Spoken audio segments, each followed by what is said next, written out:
In this video, we are canning caramelized onions.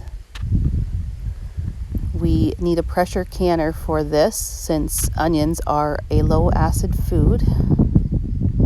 We added butter to them, cooked them on the stove till they were nice and golden. We pack them into our heated jars, applying the heated ring and lid.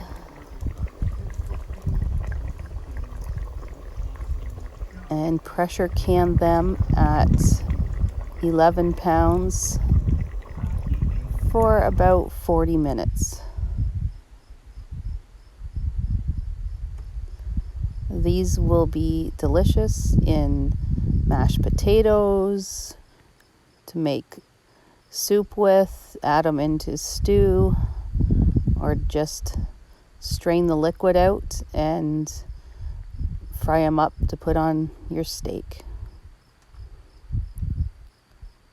Delicious. And a great way to preserve your onions for the year to come without taking up any freezer space. Please hit subscribe. Thanks for watching.